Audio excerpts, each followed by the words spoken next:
One of the most important things to understand about public speaking is that effective speakers don't just get up and start talking off the top of their head. There's a lot of careful planning involved.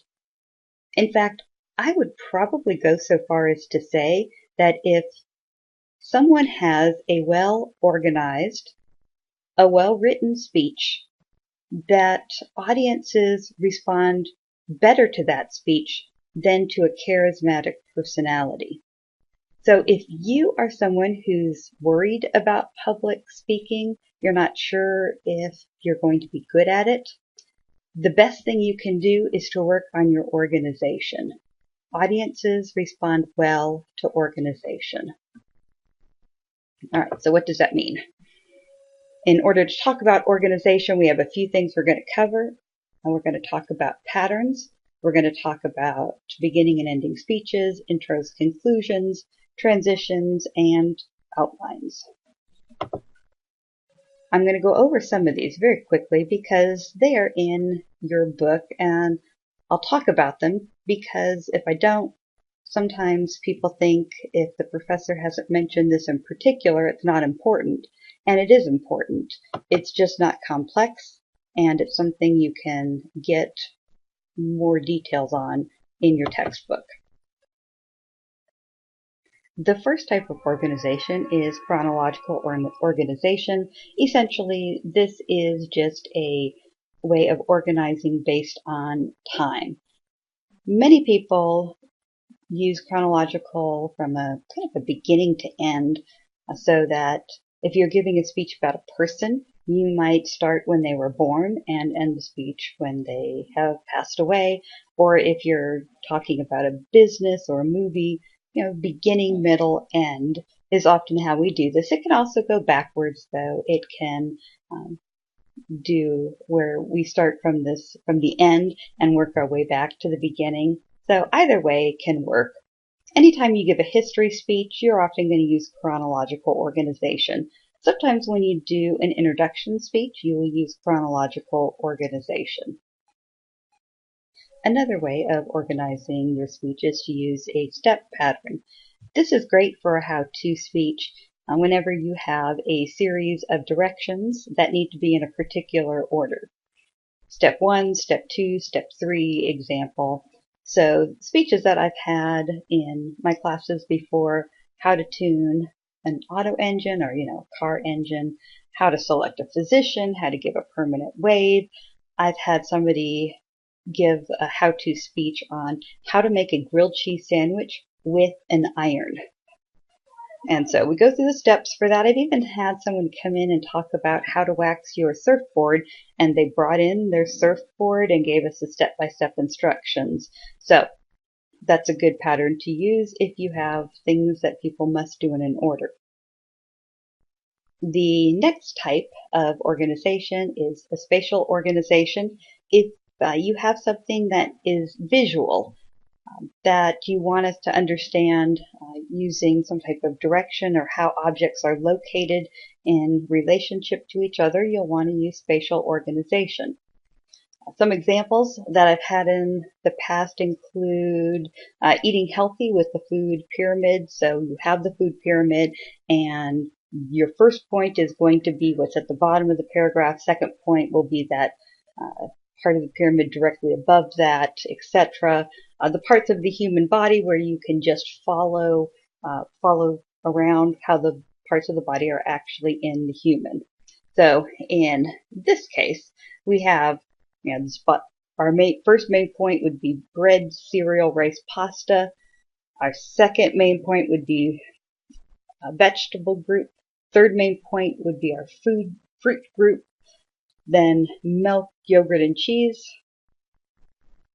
Our sixth point, meat, poultry, fish. And our final point, fats, etc.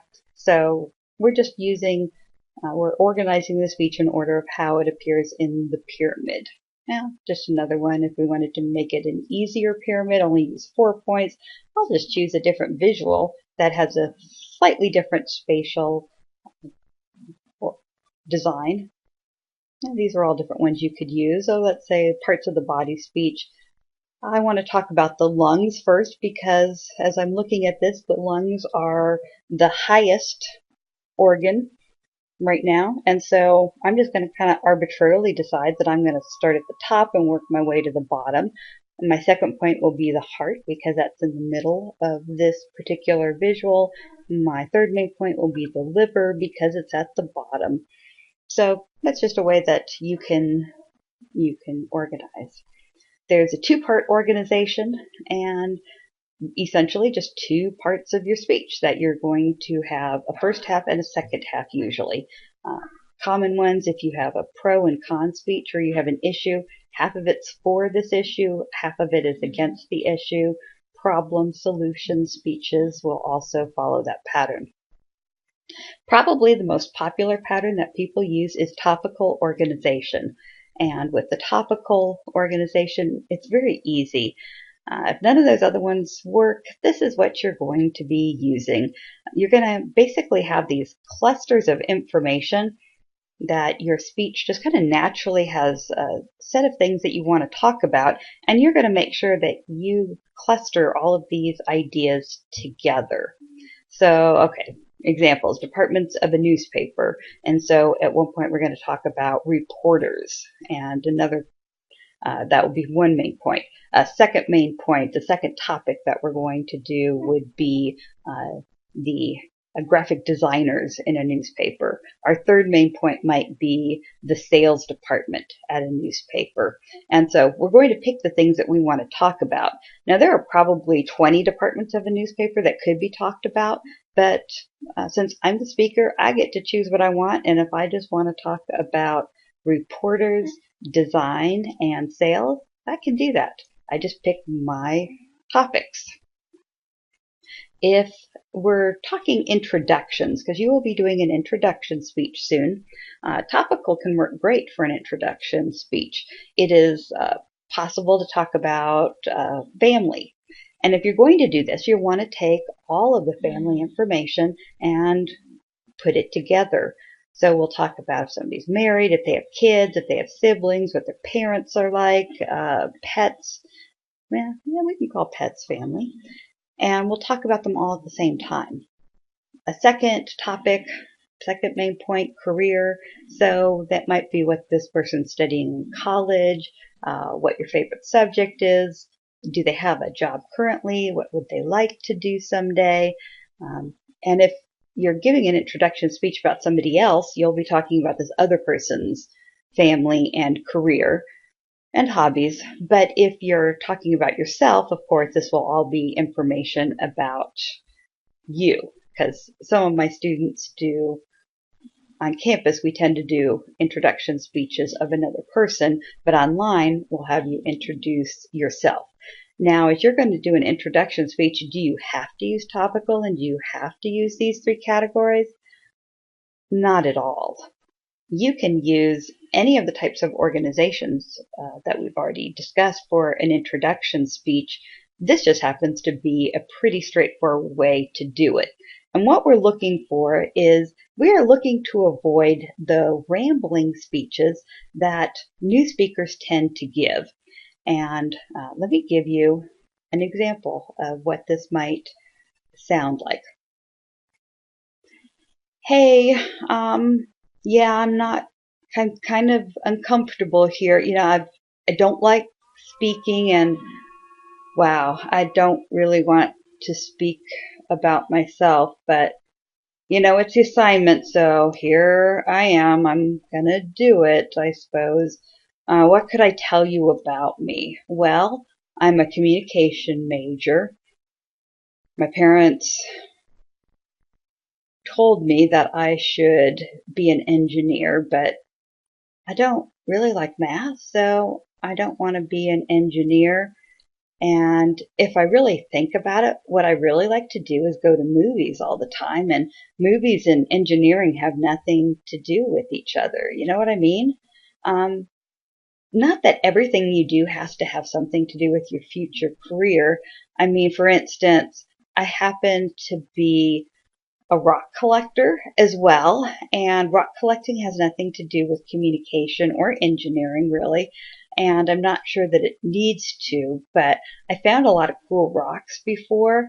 I really got into it because one day I was walking my cat, and when I was walking my cat, she like didn't like being on the leash, and she started pulling away, and she pulled me over. Actually, I fell down, and then there was this rock, and it was kind of pretty, and I brought it home, and my sister, Alice Geneva Winston, said it was a stupid rock, but she was wrong. And I liked it, so I started collecting rocks. And that's all about me. Oh, yeah, I also have a dog. And I don't know if I ever want to get married, but that's okay. So that's all about me. Thank you. Was that the most incredibly painful type of a speech that you could listen to? I've heard those speeches before. It's what you don't want. If you can just have your information clustered, it makes so much more sense. You can decide what should be in the speech, what should be out of the speech, what works and what doesn't work. So you're going to pick an organization pattern and you're going to use it in your introduction speech. All right, let's keep going. So that's about organizational patterns. You also will be beginning and ending your speech. This is incredibly important. You need to start on a strong note and finish on a strong note. You can't get up there and start rambling, and you can't end your speech by just slowly dropping your voice and walking away. You need to have a planned beginning and a planned end. Now, again, I am not going to go over this in detail. It's in your book. But every speech that you give from here on out, you need to write and think about how you're going to begin and end it. This is one of the things that sets you apart from people who haven't had public speaking. It's impressive and it works.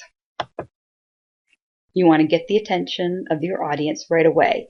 You want them to want to listen to what you have to say. Your introduction should let people know what you're going to be talking about. Should make the audience like you. This idea of securing goodwill, the audience goes, hey, yeah, this is a good person. I want to listen to her. I want to listen to him. And you should keep it brief. Your introduction should be somewhere around 10 to 20% of your speech. So not long at all. Typical introductions, you've heard them all. You've heard quotes, you've heard statistics, you've heard questions, hypotheticals. All of these are good ways to begin a speech. I probably recommend asking one or two people before you settle on an introduction and say, just ask out of context. If you heard this stat, would it make you want to learn more? Or if you heard this quote, would you want to know something else about it? And get people's opinions if it works or not. Now, ending your speech is really important. This will signal the end of the speech when you get to the conclusion. And I cannot tell you how much audiences enjoy conclusions. When you hear that a speaker is heading into the conclusion, there is just this little spark of excitement that arises in the heart of every audience member.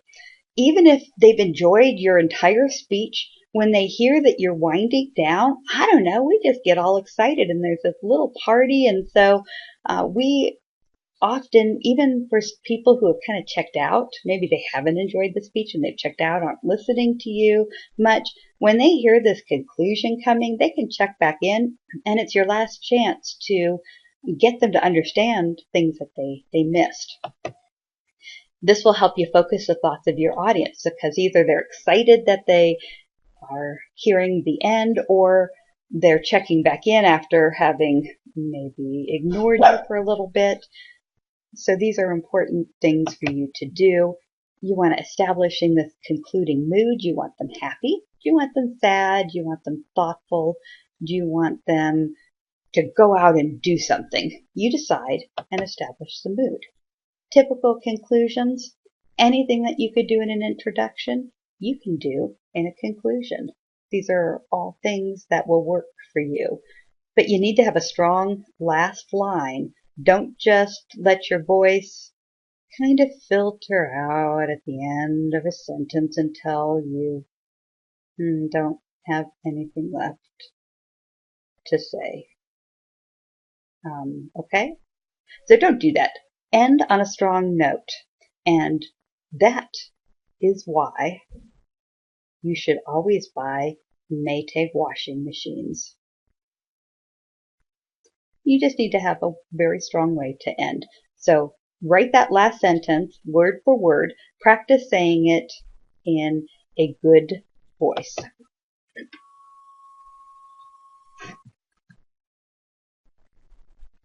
You need to use transitions between your major ideas. You can't just launch into a speech, give your introduction, and start bombarding people with information. You need to be sure to gently ease people from your introduction into your main points or between each of your main points. So transitions. I'm always sad when I hear a speech and I have no idea what are the most important things that you want me to remember or understand. That it's just this blob of information that is not clear. In order for your audience to know what's happening in your speech, you have to give very clear indications. And if you think about the model of communication, where you have somebody who's sending a message and somebody who's receiving the message, we have an element called noise. It's anything that keeps that message from being received well. Public speaking has a lot of noise that takes place in the audience. The audience will often drift away. They're not going to listen for every second of your speech. There's a lot of things going on. They could be thinking about lunch. They could be thinking about an assignment that's due. They could be thinking about their own speech. They could be thinking about vacation. Or there could be some physical noise. There could be somebody who is too loud near them or sneezing. Or there could be somebody cutting the lawn. And the actual physical noise makes it hard for them to concentrate. Transitions help you to compensate for these types of difficulties. So even if your audience checks out for a while, when you have a transition, it will give them that chance to jump back in and start listening. It sounds stupid sometimes when we start talking about these transitions and people say, oh, I don't want transitions. I'm going to be, it's insulting to an audience to be so clear, to be so straightforward. I'm ending talking about this one point and now I'm moving into a new point. But I have to tell you, I've listened to thousands and thousands of speeches. The speeches without transitions are very easy to ignore. They're very easy to not listen to. And you have no chance to get back into them. These are incredibly important. So what kind of transitions can you have? Internal previews. These will let the audience know what you're going to cover in your speech. Today, I'm going to discuss A, B, and C. This doesn't have to be clever. It doesn't have to be stated beautifully. It just needs to be clear. I'm going to do this, this, and this in the speech. And then that's what you're going to do. And it needs to be that straightforward. We're not going to be subtle. Be clear. Today I will tell you about Jane's family, her career aspirations, and her favorite hobby that might make her a millionaire one day. Internal summaries are also important. These will let your audience know what you have just covered. And I know sometimes I get students who say, I don't want to do a summary. I just said it. It's repetitive or redundant to have to say it again. But again, this is one of those times when audiences have checked out and it's your way to be able to let them get back in. When I hear somebody say, now that I've talked about Jane's family, I'm going to next cover her career ambitions, I know, okay, hey, I missed a whole thing, it's fine, but there's a brand new point I can listen to. So it's easy for me to hop back into this speech. So a summary telling us what you just talked about and then that preview, what you're going to talk about next, is very helpful. Here's my example. Now that you know about Jane's family of 28 cats, her desire to be a vet, and her profitable hobby of rock collecting, I hope you will take the time to get to know her as well as I have. There's another type of transition, a signpost. We can have the one-word transitions. First, next, finally, to let audience know how many points you have, which one you're working on. So we could also do first, second, third, last. We can do these, but they're just one word instead of a whole phrase. First, let me tell you all about Jane's family of cats. Next, let me tell you how she is pursuing her dream job of becoming a vet. Finally, let me amaze you with Jane's fun and profitable hobby of rock collecting. So we've discussed transitions, and now we're moving into outlines. Outlines are not a lot of fun, but they're important, and I am going to make you do some outlines. There are some basics about outlines we got to know.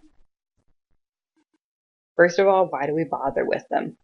Since we've just talked about organization, it should be pretty obvious there needs to be a way that you can make your organization clear. There has to be a way that your audience can understand what pattern you have, what point you're on. So outlines are the way to make sure in advance that you're able to do this. Now, outlines will force you to decide what your most important points are and then to communicate these to the audience. Anything that's not important gets thrown out. So what are those key ideas you want your audience to go home remembering? Think about once your speech is over and everyone's home and it's a week later, what would you want them to remember about your speech? They're not going to remember much. Maybe they'll only remember one sentence. What is that one sentence that you want them to remember? When I have speeches that have really strong organization and main points, I can remember them for years and years to come. For instance, I have a speech that I remember from a student who gave it when I was a teaching assistant at Penn State. This was in 1990 or 91, so it was a million years ago. And the student gave a speech on her hometown.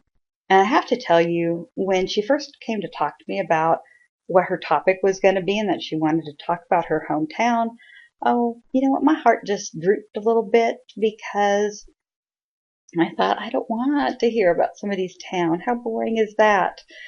But I tell you what, her organization was so good that I still remember it to this day.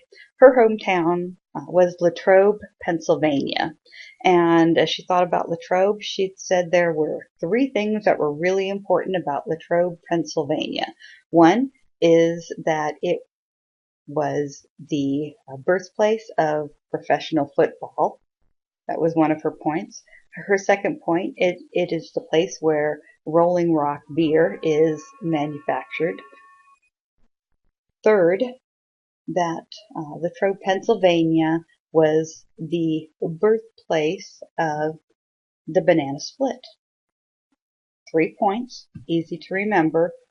I'm probably never going to forget that speech. I'm going to go to my grave knowing something about Latrobe, Pennsylvania.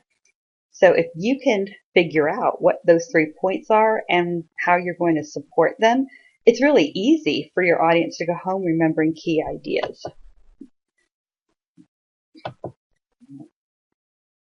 All right, you're going to need internal summaries and previews so your audience can follow your main points. That's why we bother. Now, let's just get to the basics of outlines. First of all, never use the outlining function in Microsoft Word. I do not know how they decided to include outline formats, but they don't follow the accepted outline conventions. So do not use the Microsoft version. You type in your own outline with the Roman numerals, with the Arabic numerals. So we start out main points represented by Roman numerals.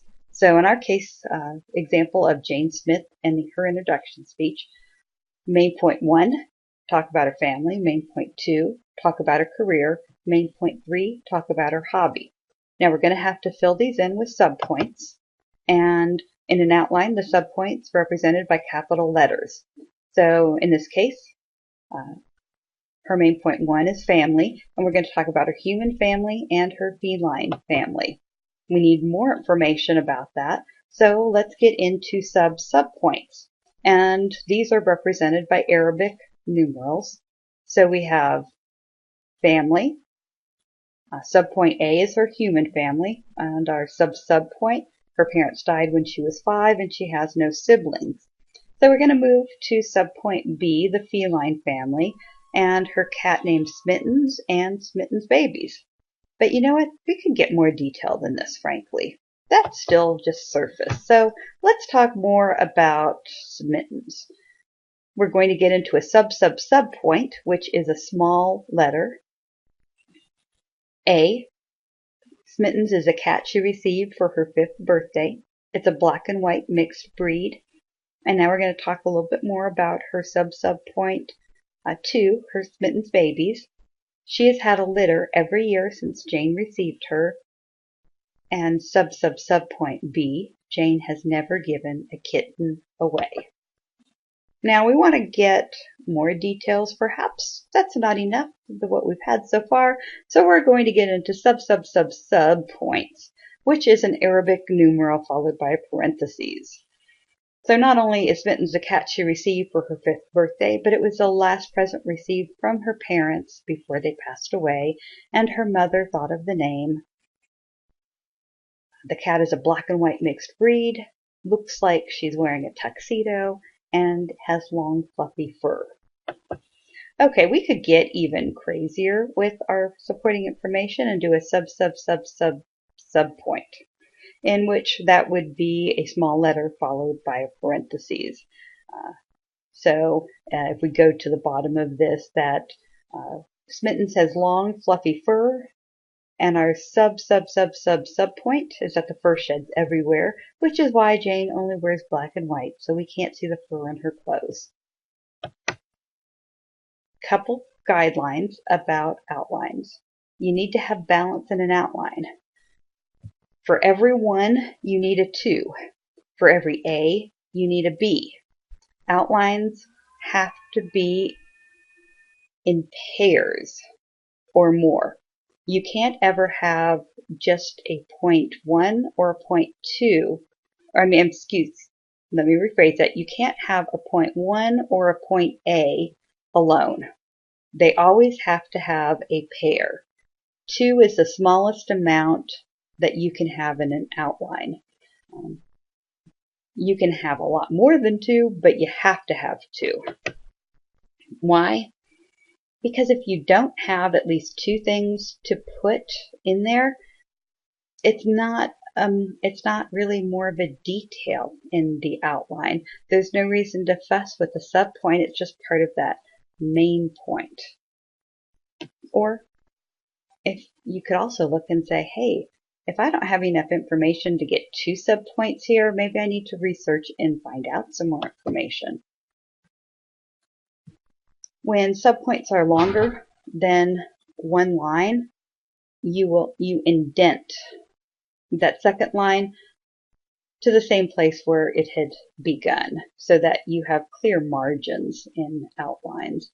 I'll be giving an example or 2 on paper so you can look at that a little clearer, but you can see an example here fairly quickly, in which you will see that on the left-hand side we have more clear space with the more specific the information gets. So we're able to quickly visually see that the specific information is indented fairly far. For this class, full sentence outlines are not necessary as long as it's clear what your main points are. I just want outlines to help you organize a speech. I'm not looking for you to create a full-on fledged outline for an English assignment. All right, we've covered all of our organization topics. And again, this is going to be one of those things that sets you apart from other students, having all of these organizational ideas in your speech. This is what makes your speech different from other people. This is what makes your speech successful. Even if you're nervous, even if you are not a charismatic speaker, just organization alone will help you be a good speaker. I'll talk to you later.